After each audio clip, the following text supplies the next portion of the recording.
po ang aming sama. Amen. Hallelujah. Ayan. So yung naituro ni Pastor last week, yung patungkol sa banal na espiritu, sa Holy Spirit. Amen. So nabanggit niya doon, di ba? Because the Holy Spirit is now with us, meron tayo ngayong power. Amen? Wala silang power, Lord. Meron tayong power. Amen. Ayan, meron po tayong power. Amen? Kapangyarihan na ibinigay sa atin the moment that we receive Jesus Christ as our personal Savior. Tayo inaligtas, nagkaroon tayo ng kaligtasan. Amen? At the same time, yung power na galing sa banal. I-quote ko ulit yung sinend ni Paz na verse, yung sa Luke 24:49, sa Amplified Version. Ayan.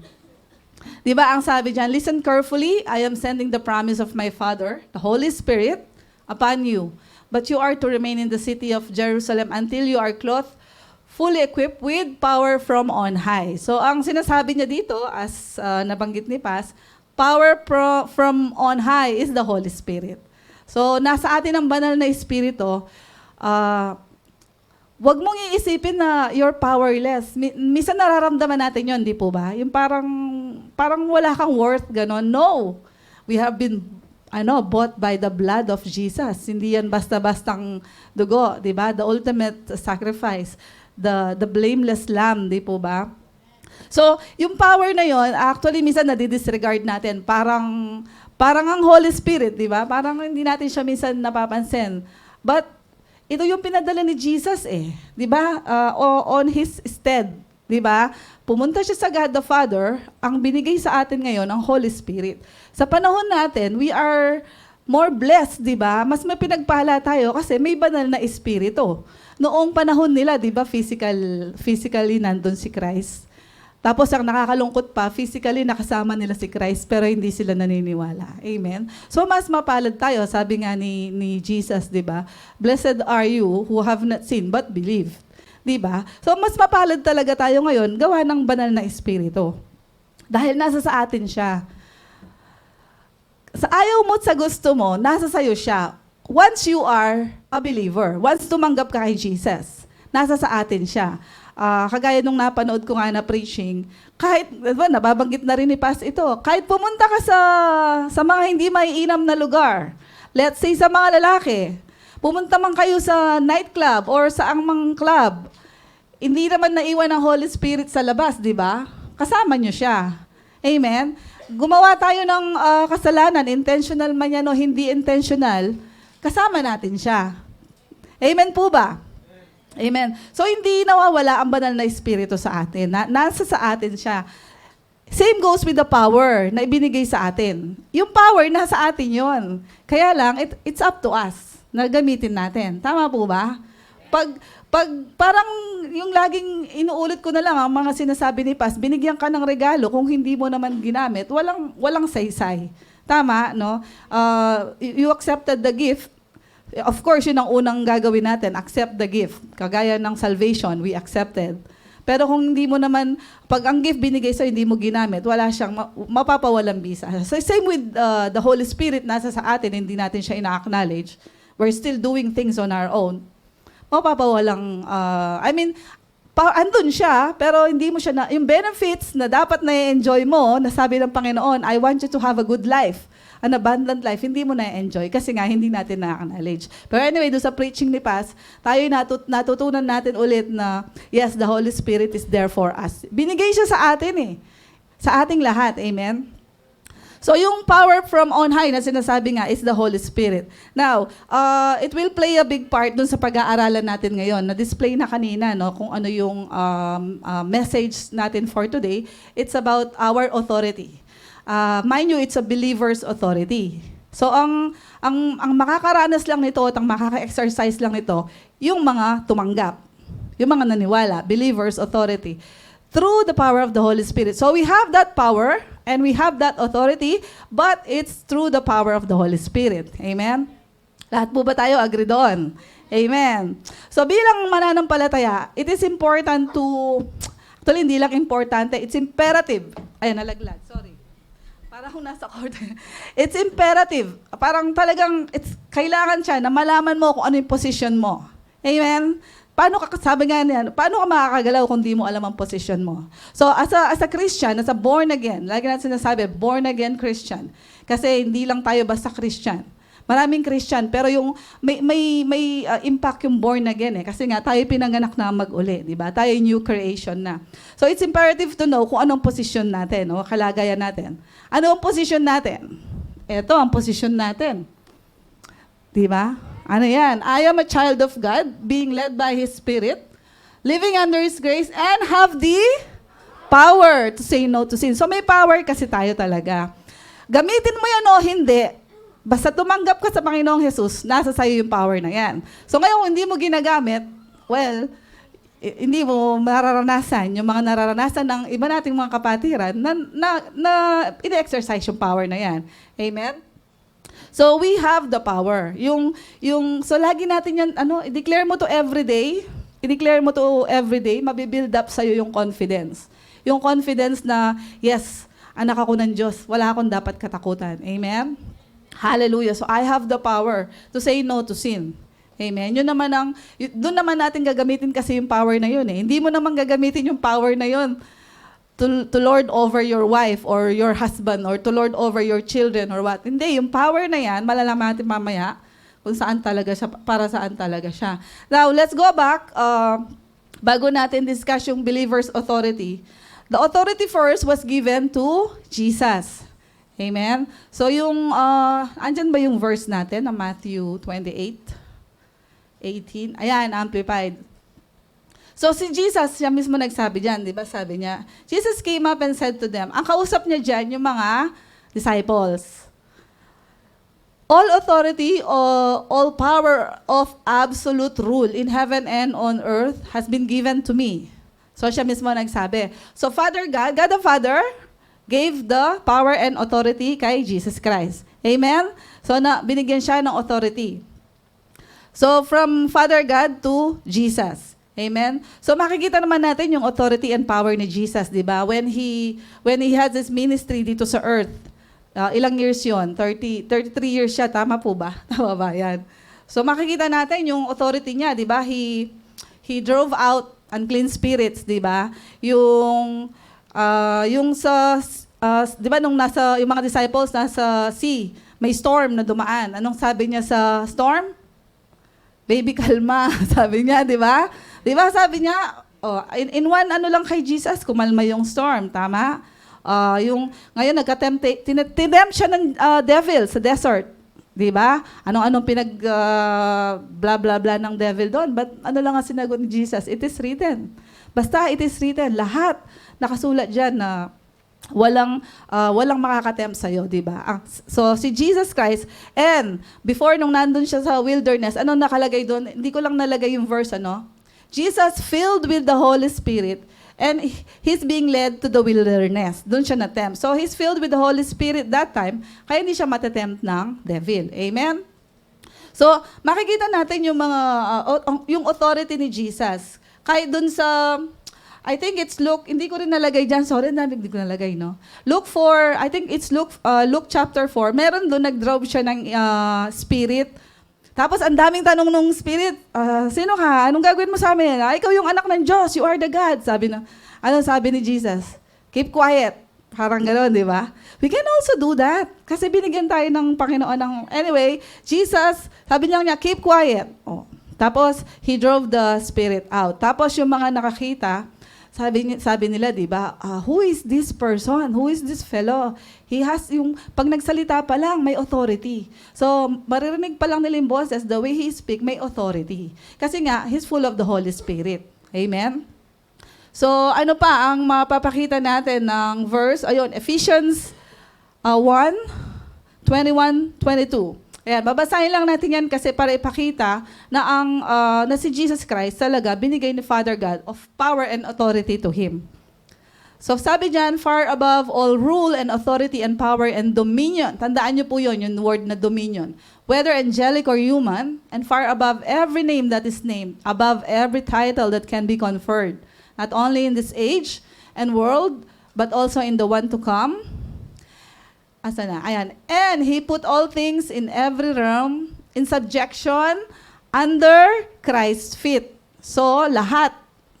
Parang nung natandaan niyo po dun sa Genesis in the beginning, nung kinreate si Adam, di ba? Nilagay ng Panginoon, ni God the Father, all, ano ba yon? Lahat ng creation, di ba? Under kay Adam, ng all living things under kay Adam.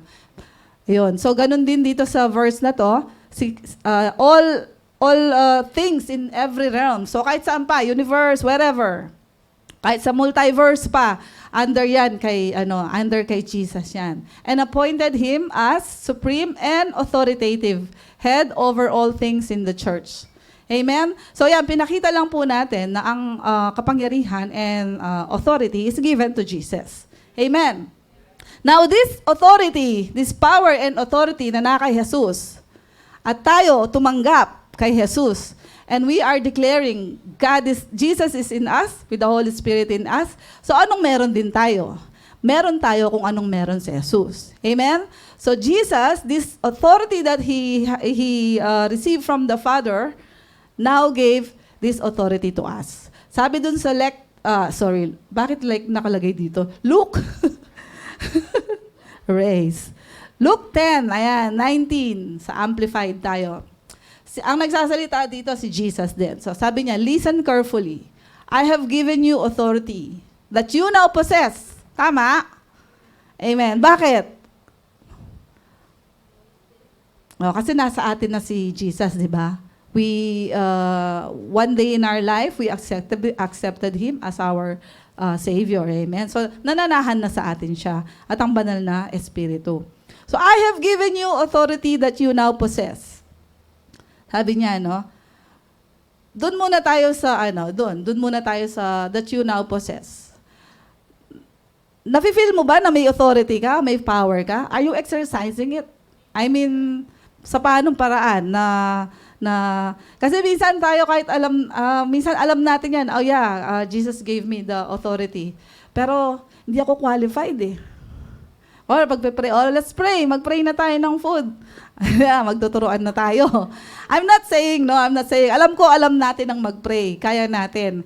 Kaya lang, minsan, hindi natin na-exercise yung power, meron tayo. Di ba? Huwag tayo mahihiya to declare na, yun, basta yun, naintindihan nyo na what I mean. So, minsan kasi yung, although siyempre ako din, naranasan ko, I believe all the pastors, naranasan naman nila, na yung may mga pagkakataon na parang feeling natin wala tayong, parang feeling natin wala si Jesus or ang Holy Spirit. Pero sabi nga, di ba, yung faith natin, it's not about feelings, di ba? It's not about emotions. It's about the Word of God.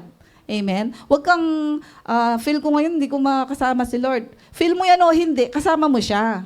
Amen? Feel mo man o hindi, nandyan siya. So, sinong mag-acknowledge sa Kanya? Hindi naman sarili niya, di ba? Ikaw, di ba?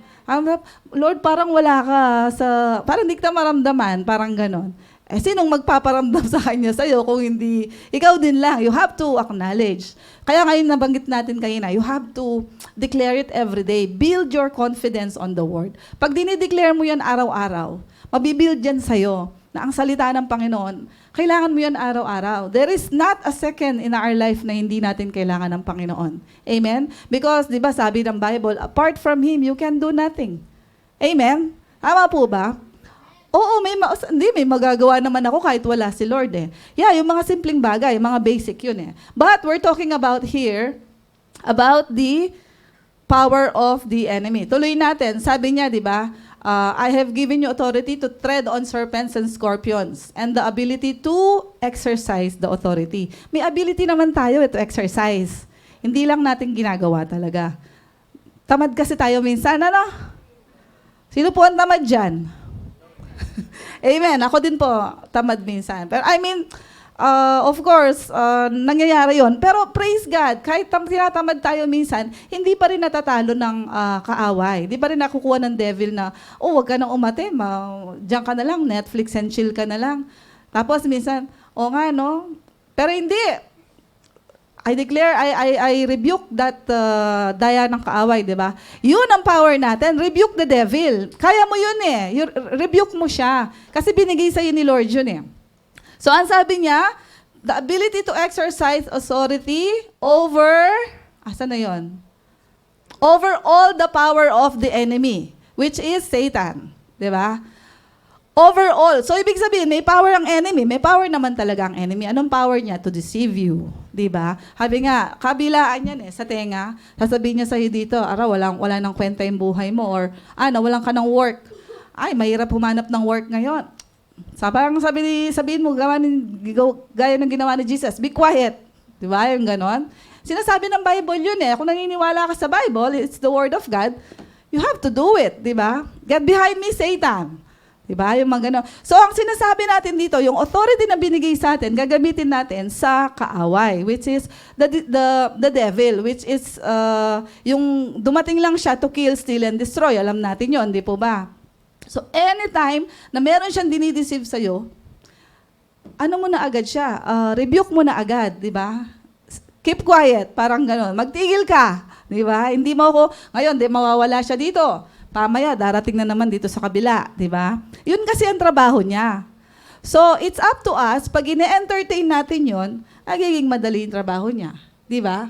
Pagka nalungkot ka na kasi, kuwari, example natin si si Ciara, hindi ko alam kasi single to eh. So, pumunta siya ng Pinas, siguro hindi siya malulungkot kasi nandyan si Ivory. I mean, yung mga, kasi ako nung nag-abroad ako, nalungkot ako, nahiwalay ako sa anak ko, yung mga ganung bagay. Tapos, tama ba itong ginawa ko? Tapos magsa-self-pity ka, naiiyak ka, mga ganon. Pero sabi ko nga, praise God, hindi naman niya ako pinabayaan. Kasi during that time, tumanggap na ako sa Panginoon sa Pinas pa lang, pero during that time, bago kami dito sa UAE, hindi naman ako active sa gawain.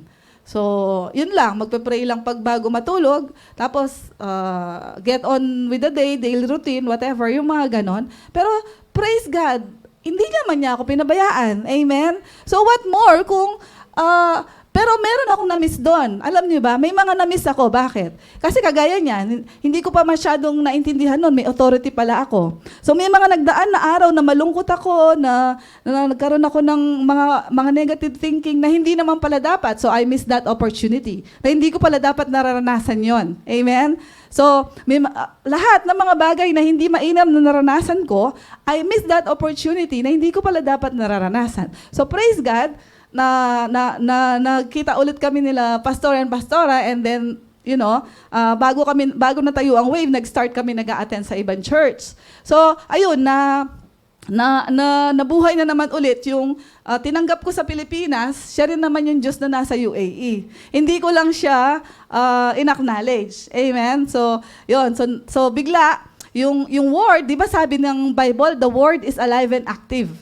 Nasa sayo yan, nandito lang siya. So yun, naging active siya ngayon nung nag-engage na ako ulit sa mga gawain. Nag-start na ako ulit na nakinig ng mga gawain sa mga preaching, at saka, although hindi pa kami nag-BBS doon, pero nagpupunta kami sa church. So, ayun.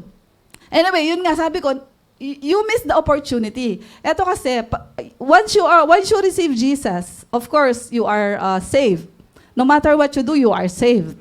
Pero, pag hindi ka sumunod dun sa mga nais niya para sa'yo, kung ano ang mga kumbaga yung guidance niya, hindi ka sumunod, you're still saved, but hindi mo na-enjoy yung buhay na nais niya para sa'yo. Na gusto niya sa'yo, wala kang utang. Gusto niya sa'yo, masaya ka everyday. Kahit na nasa Pinas ang family mo, hindi ka aligaga. Meron kang peace, yun ang gusto ng Panginoon. Meron kang peace na alam mo, mahal ng Diyos ang pamilya mo nasa Pinas. Don't worry about them. He will take care of them. So yun ang mga mamimiss natin pag hindi tayo sumunod sa mga sinasabi ng Bible. At hindi natin na alam kung ano yung meron tayo. Ako nga, sabi ko nga, this I am preaching to myself now. May authority ako. The devil has nothing against me. Diba? Sabi niya, you have all the authority over all the power of the enemy. Ano ba yung authority? Authority means the right to command. Amen? Command. When you command something, at may authority ka, yung kinokoman mo, makikinig yun. Bakit? Because behind that authority, may power. Tama po ba? So, let's say, yung in example ni Pastor Ruel, sino yung mga nag-gig lesson dito? Ayan. Di ba may in example si Pastor Ruel? Let's say yung policeman. Pag may in-stop siya sa daan na any sasakyan, titigil yan, di ba? Bakit? May authority yung police eh. Sino ang power behind the police? The government. Tama? So, titigil siya, susunod siya. Amen? So, kung ang power natin galing sa Diyos, amen, ang authority nasa atin, when I command the devil, stop it. Hindi mo ko ma-tempt or kung ano man yung sinasabi mo sa akin. I rebuke it in Jesus' name. O, makikinig yan. Kasi sinabi naman ng Bible yun eh, anything will bow down in the name of Jesus. Amen? So you have that authority. So nagsisimula pa lang siyang blah blah blah, i-ano mo na siya, rebuke mo na ang devil agad. And because you have the authority, makikinig siya sa'yo.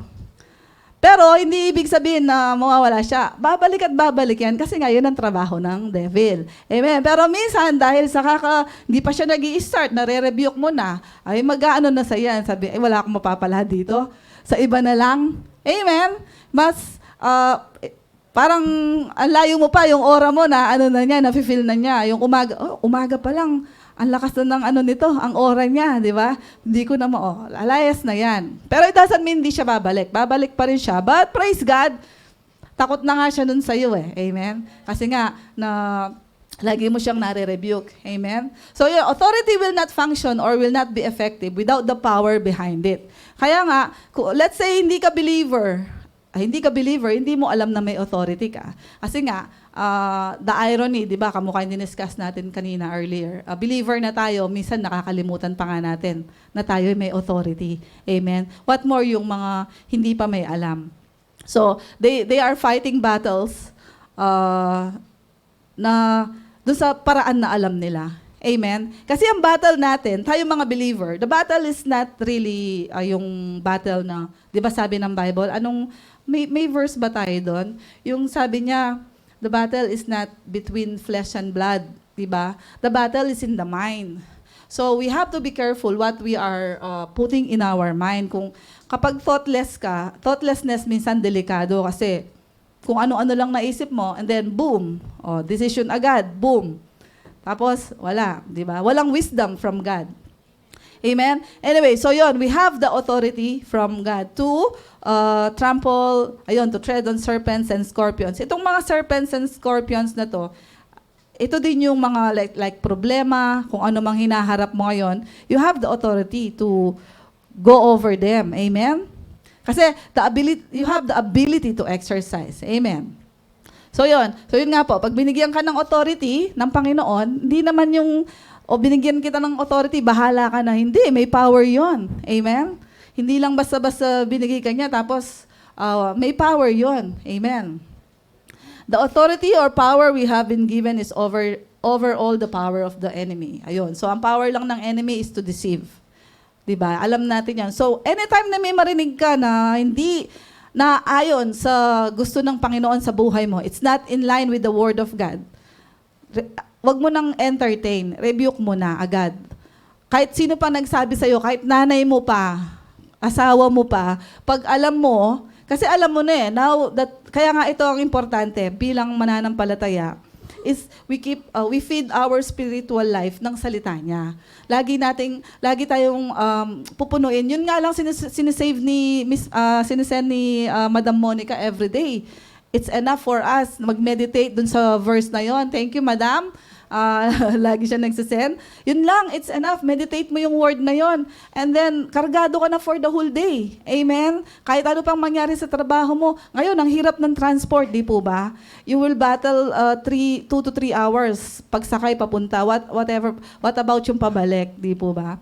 Pero sa amin nga, buti ang company nag-declare ng work from home this week, pero hindi pa tapos. So, now, yung mga ganong sitwasyon, hindi naman natin hawak yon, di ba? Sabi nga, what you cannot control, wag ka nang, kasi may mga narinig ako sa mga ko dana, ang hirap ganyan.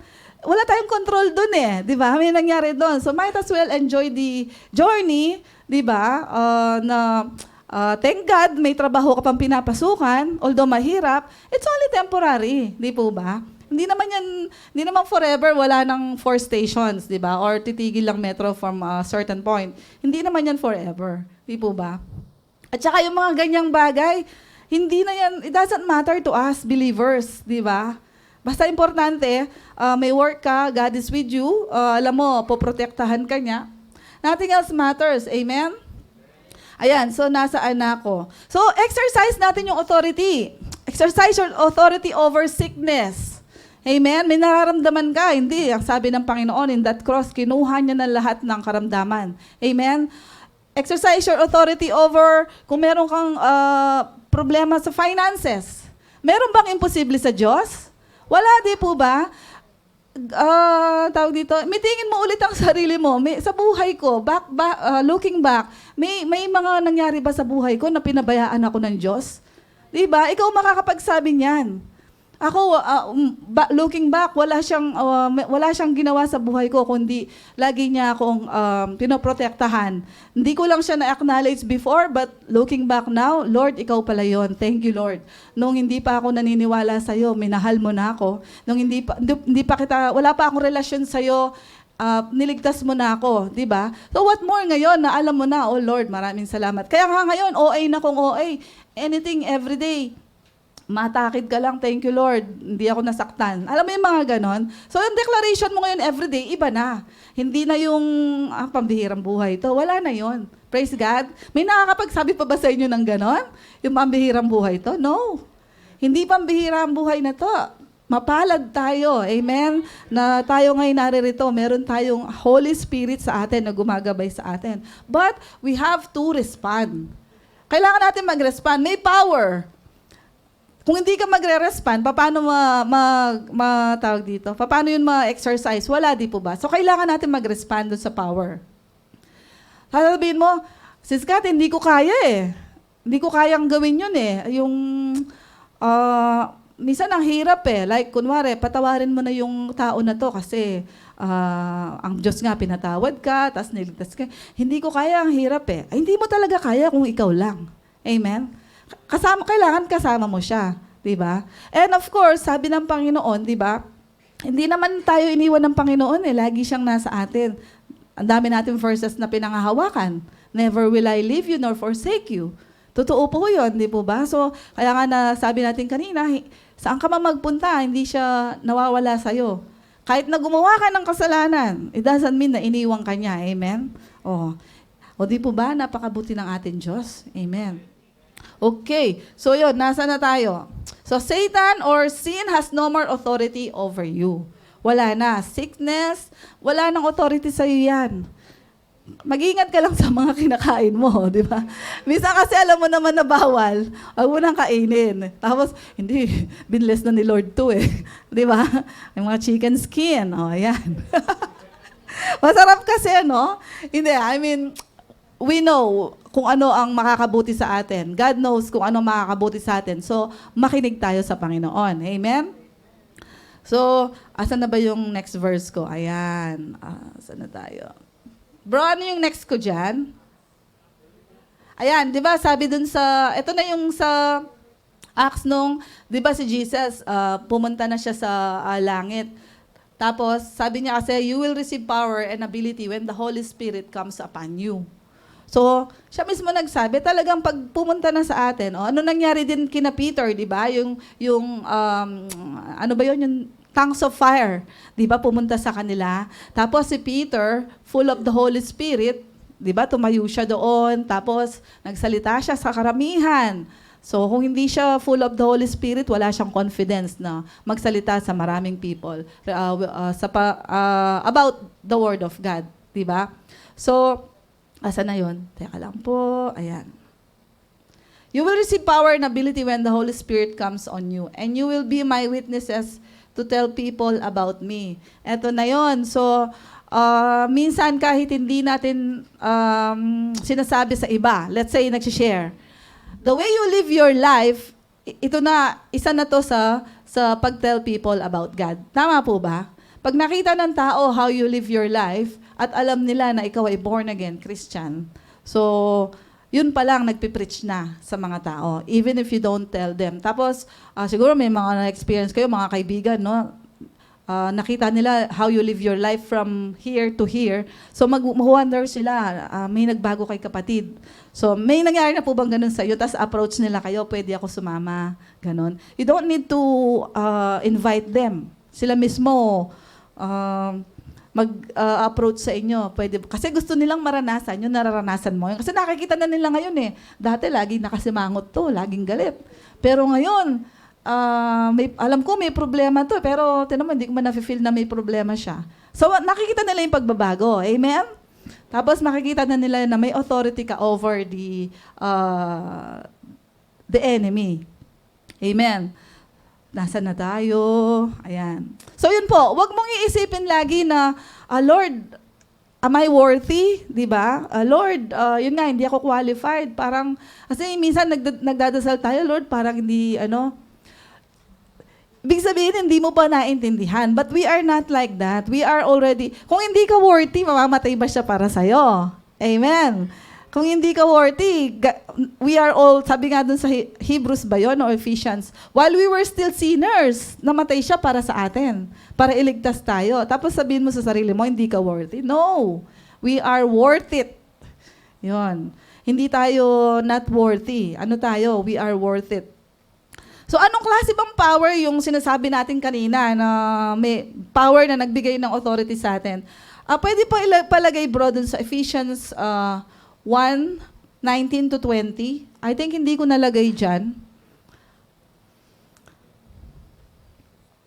So we'll see what type of power meron tayo na nagbigay sa atin ng authority na gawin ang mga bagay na hindi natin kaya sa pamamagitan lang ng ating sariling kakayanan, ano? Kasi over the power of the enemy, wala tayong kakayanan.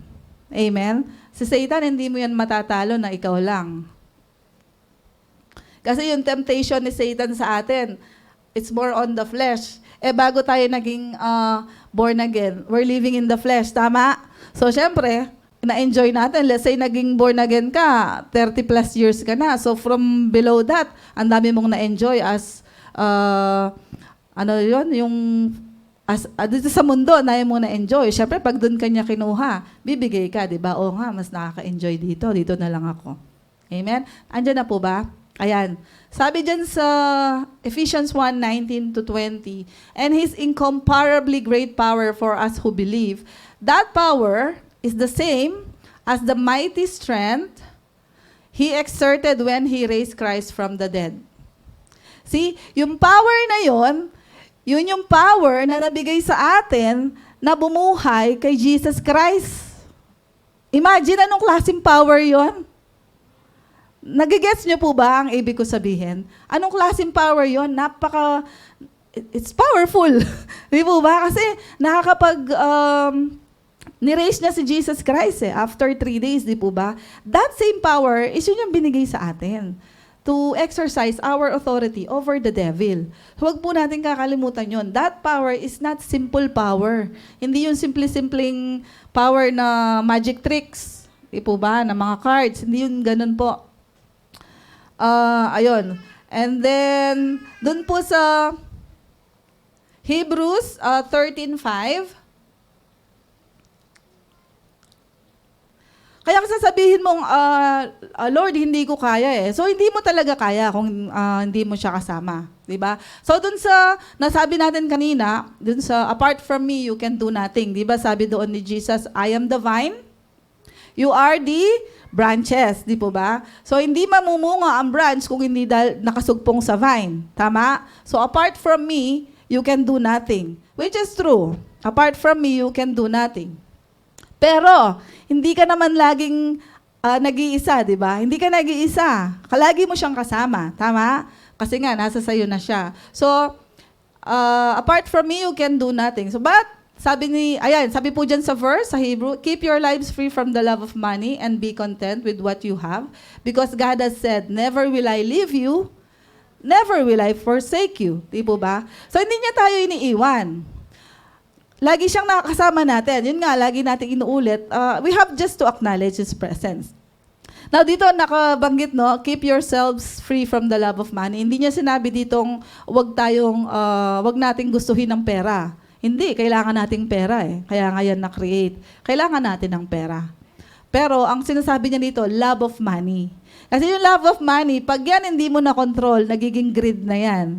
So whatever you have, you will not be contented. Gusto mo pa madami. Yun yung sinasabi diyan na keep your lives free from the love of money. Gusto natin ng pera, pero hindi natin ganun kamahal ang pera over the Lord. Di po ba? Sa Kanya galing yan eh. Di ba?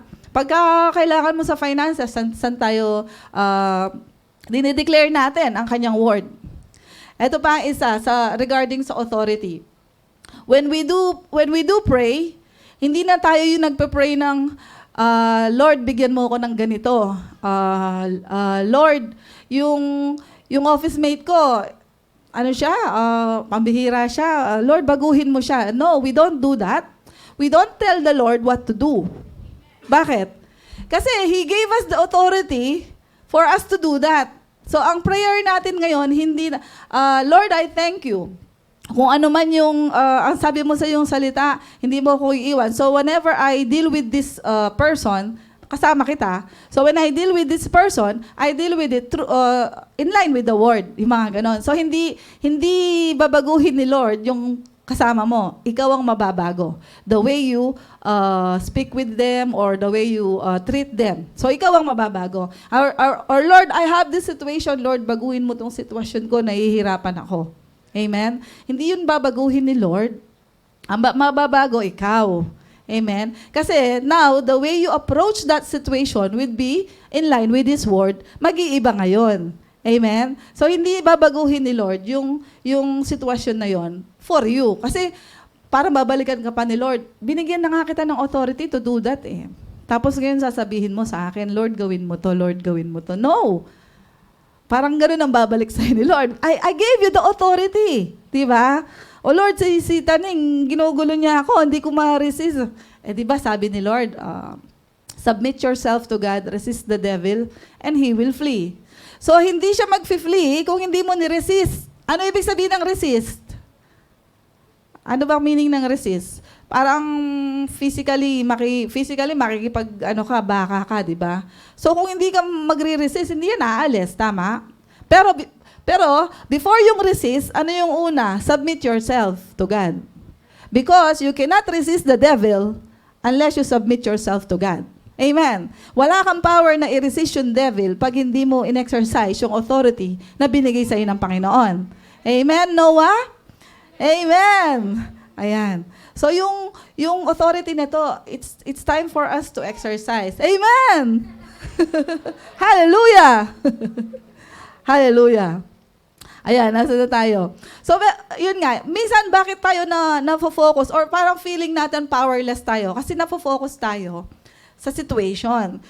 It's true, kasi lahat tayo nakakaranas ng mga sitwasyon sa buhay na tayo nahirapan.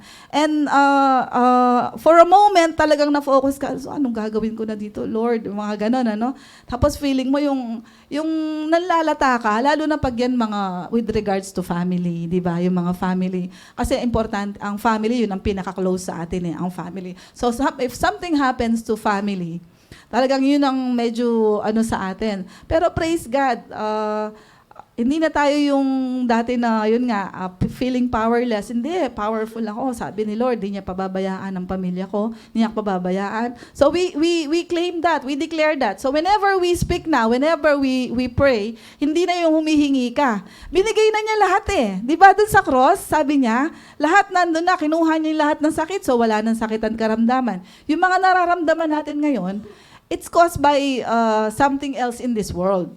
Yun nga, yung lifestyle natin siguro, sa pagkain. But it's not from Him. Hindi galing sa Kanya yun, kasi wala na nga. Yun ang good news naman sa atin. Nagkasakit man tayo, we declare the name of Jesus. Speak Jesus. Di ba may mga inaawit tayo? Speak Jesus. Ano yung unang inawit natin kanina? May isang line doon na, Hindi yung isang line na no more, no longer, nakalimutan ko yung... I will no longer, basta, pakicheck si Abby yung last, may lyrics dun nakalimutan ko lang. Ayan. So build up your confidence on God's word. Declare it every day. Kagaya yung sinabi ko kanina, ito lang, i-declare mo every day. Pag narinig ka pa lang ni Taning na sinasabi mo yan, na ano na siya, uy, may dinideclare siya, ganyan, natatakot na yan. Amen? So now, kung hindi tayo, if you are not born again, you will not know how to fight in the spiritual realm. Kasi nga, ang lagi nating battle ngayon hindi naman talaga physical eh. Di ba? Nakikipag-away ka ba kay Taning, nakikita mo ba siya? Hindi, di ba? Hindi siya physical. It's all in here. Kaya nga merong isang preaching ako na panood doon kay Joyce Meyer, yung Battlefield of the Mind. Maganda siya kung panoorin nyo. Kasi battle happens here. So whatever happens in our minds, translates into our lives. So kung anong iniisip mo dito at niluluto-luto mo dito, pag yan hindi kontrolado ng Word, pag yan walang guidance ng Holy Spirit, magmamanifest yan.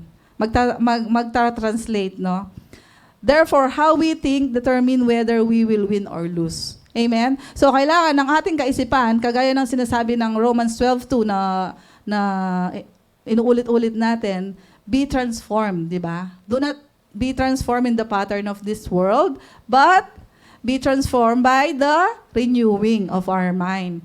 Kailangan talaga siya nire-renew. Kasi kung hindi mo siya nire-renew, everyday you're living, paiba-iba yung nakakasalamuha mo, paiba-iba yung nakakausap mo, di ba? Pag hindi mo yan nire-renew everyday, matatalo ka. Tapos hindi mo pa in-exercise ang authority mo. Wala na.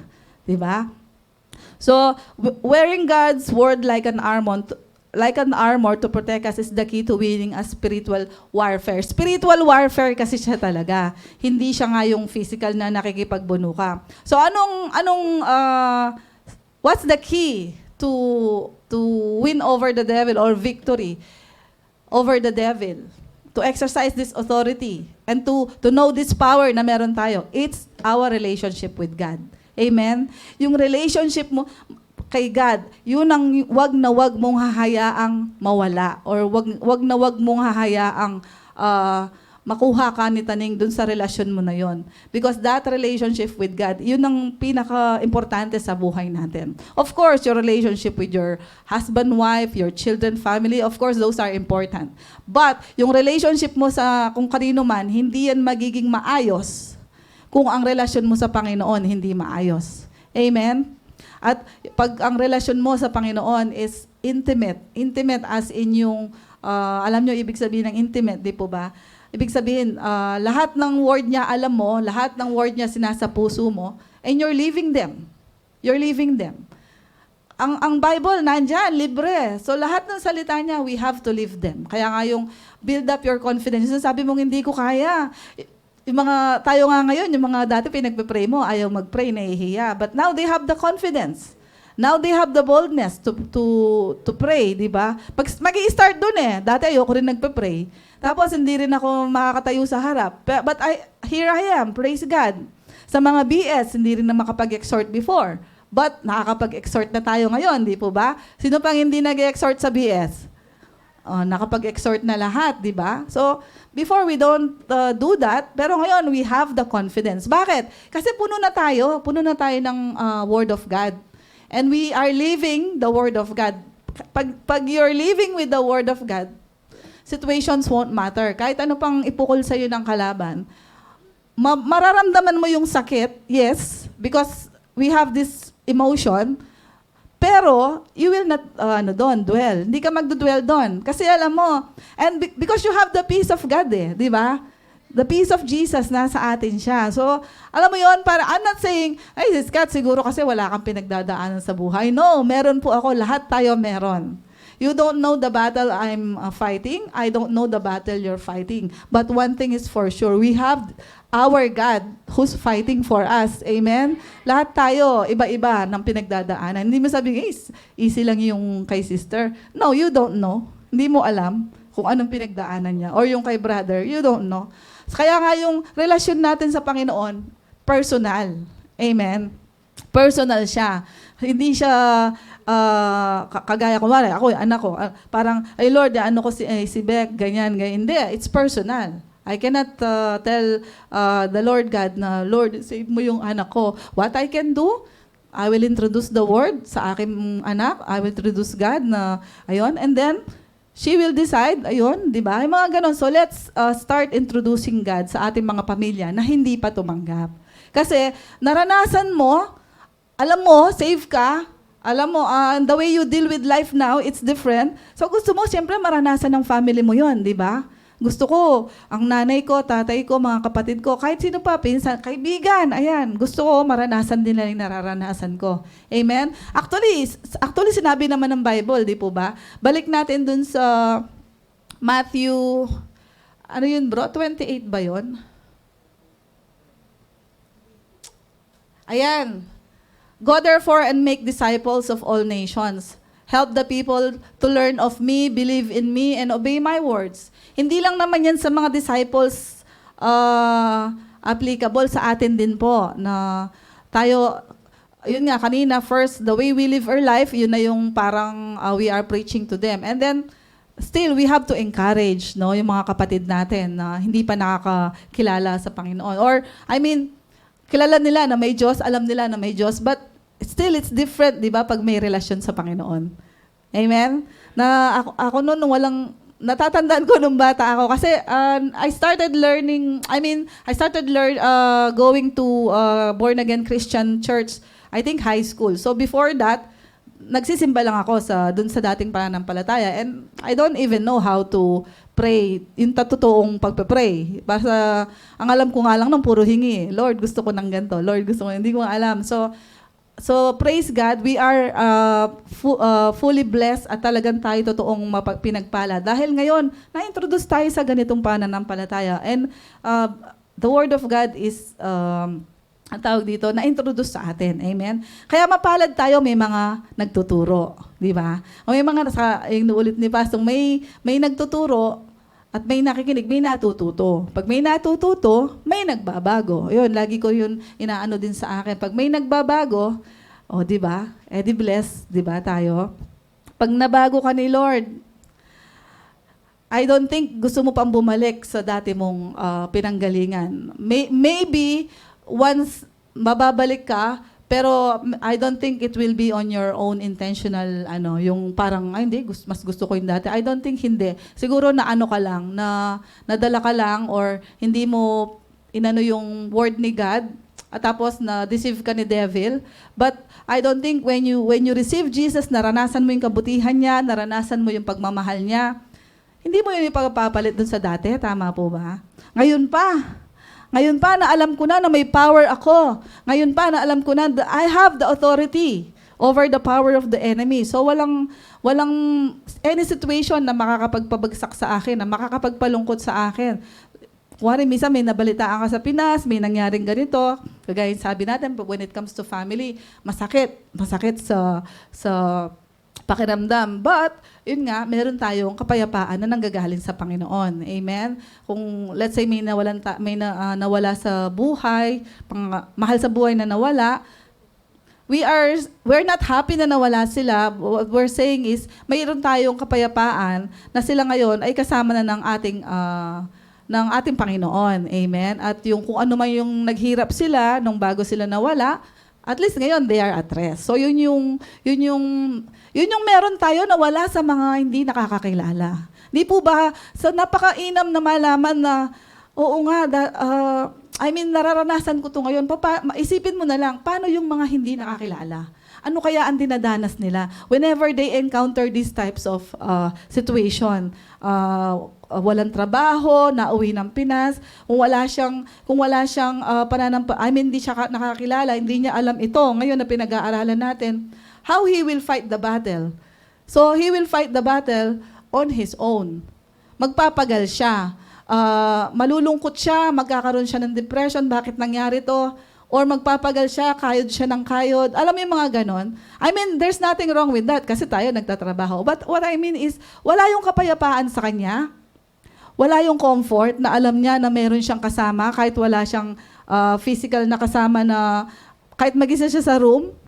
Hindi niya alam yon, di po ba? But for us, alam natin, kahit mag-isa ako sa room, gabi na hindi ako makatulog, naalala kong family ko, but I'm still at peace, di ba? Alam ko, may kasama ako. Amen? Ang Holy Spirit, kasama ko siya. And He's giving me this peace, and He's comforting me. Binigay siya ni Jesus na to comfort us, di ba? Binigay siya ni Jesus to help us, to guide us. Yung na-explain ni Paz last week, di po ba? Napakagandang preaching nun kasi true companion ng Holy Spirit. Wag natin siyang i-neglect. At the end of the day na mag-isa tayo sa ating bed na matutulog, kahit baka tabi mo yung asawa mo, anyway, hindi naman niya alam ang iniisip mo. Sinong may alam ng iniisip mo? Si Lord. Amen? So kahit di ka nagsasalita, kakausapin mo siya sa iyong isip. Di ba? Siya lang. Hindi hindi your better half, di ba? So it's still, the relationship with God, yun ang pinaka-importante sa lahat. Amen? Huwag nating hayaan our relationship is maputol, di ba? It's yung vertical siya. So let's declare it every day. Hindi ka na kawawa. Don't make, dati kasi ganun din ako, kawawa ako. Alam mo yung ganun, mag-isa lang ako dito, ganyan. No, you are not alone. Nasa atin ang Panginoon. Ayun, nakita ko pala yung verse, sorry. Ephesians 6:12, sabi niya, "For our struggle is not against flesh and blood, but against the rulers, against the authorities, against the powers of this dark world, and against the spiritual forces of evil," diba? In the heavenly realm. So, ang battle talaga nandito siya. So, wag mo hahayaan na ang maglaro sa isip mo is yung, pag meron ka nang naiisip na hindi mainam, rebuke that thought, exercise your authority, binigyan tayo ng Panginoon. Diba? Nasa na ako? Ayan. "Therefore, go and make disciples, teaching and observing everything that I have commanded you." So, it's a command, di ba? It's a command from the Lord. Hindi naman siya nag-request eh. It's a command. Sabi niya, di ba? "And lo, I am with you always, remaining with you perpetually, regardless of circumstance and on every occasion." So yun, "I am with you always," sabi ng Panginoon. So paano ka pa matatakot? Parang yung, di ba nung bata tayo, pag nag-start na tayo maglakad, ayan, si Noah, mag-start na siya maglakad. Pagka una matatakot ka, pero pag alam mong hawak ka ng tatay mo, nanay mo, di ba? Okay lang, kahit laglag pa ako, hawak ako eh, di ba? So, yun, sabi ni Lord, I am always with you, remaining with you perpetually, regardless of circumstances, di po ba? Regardless, kahit ano pa yan. Di ka niya iiwan, amen? Okay, ayan na. Praise God, hallelujah. So, the power came from God, and He gave us authority to use it. We can command anything in Jesus' name. Di ba, ano ba yung title nung inawit natin na before yung Speak Jesus? Anything, speak Jesus. Di ba? Speak Jesus in the streets, wherever, speak Jesus. Kahit ano pa situation mo, speak Jesus. Amen? So yun po, so we have the authority. Wag mong isipin na powerless ka. And whenever you pray to God, you speak to God. Wag mong sabihin na, Lord, gawin mo to. Hindi, He gave you the authority to do that. Lord, pagalingin mo ako. Pinagaling ka na nga. You have to exercise it, di ba? Kailangan mo lang siyang i-declare. I declare in Jesus' name, by the blood of Jesus, na tumulo dun sa cross, I'm already healed. Amen? Yung mga ganon. Ganon ang declaration natin. So we don't have to, syempre, pinagpe-pray napapansin nyo sa BS pag nagpe-pray tayo. Sabi, pag-pray natin si Sister Gando, si Brother, may nararamdaman sila sa ngayon. Di ba? Dinideclare natin, Lord, alam namin pinagaling mo na siya. Di ba ganon? Lord, we declare in the name of Jesus, magaling na siya. Di ba ganon? Hindi tayo nagpa-pray na, Lord, pagalingin mo siya. Pinagaling na nga siya eh. So, kailangan lang nating i-declare yon. And we have to accept and claim it. Di po ba? Yon. Amen. So, nasan na ako? Ayan. Ito. So, don't ask God to do something that He already has given you the authority to do. Amen? And as born-again Christians, we are not powerless. We are powerful through the Holy Spirit, through the power of the Holy Spirit within us. And it's time to use the power and authority given to us. Now na, hindi bukas na lang, hindi, now na. May authority tayo, wag po natin kakalimutan yun, amen? Pagka, si Taning susuot na yan. Ito ba, share ko lang yung sinasabi lagi ni Pastor Ruel. How many hours we have in one day, 24, no? So, ano na ngayon natin, Beth? 100 in a week? 168. 168 hours in 1 week. So, mag-i-spend ka lang dito ng 2 hours. 3 hours na kamo. Hindi ka pa makapag-spend, yung ganon. So, don't get me wrong, ha? Wala akong sinasabi na wala yung mga kasama na, no, maybe, because maybe they have something important to do, which is, wala tayong condemnation doon. What he's saying is, yun nga, 168 hours in a week, hindi mo ma-spend na 2 hours lang, di ba? Kay Lord. Hindi, nagpe-pray naman ako mga ganon, no? Ano yung prayer mo? 1 minute? Parang si Eugene dati, Lord, alam mo na yun. No, yun. Lord, alam mo na yun, Lord. Di ba? Yun ba yung prayer natin? Hindi, di ba? Pag nagpe-pray tayo, we thank God for the day na lumipas, na tayo ginaid niya, hindi na tayo pinabayaan. And then again, the next morning, we thank God again. Dahil gumising tayo ng maayos, di ba? So every time we declare the word of God sa buhay natin, mabibuild up yung confidence mo. Yun yung sinasabi natin. Na, hindi ako worth it. Hindi ako qualified. Hindi ko kaya. Hindi. Hindi na natin sasabihin yun. Kaya na natin. So next time meron tayong fellowship, pag sinabi sa yung, pag-pray mo yung food, pray ka na agad. Amen? Amen? Hindi, magtataguan na niyan tayo. Joke lang. So it's time to use that power. Wag po natin kakalimutan na may power tayo. Amen? So the battle is in the mind. So we have to every time renew our mind. Every day po yan na nangyayari. Amen? Hallelujah. So yun lang po. Praise God. I hope we learned something. Thank you, Lord.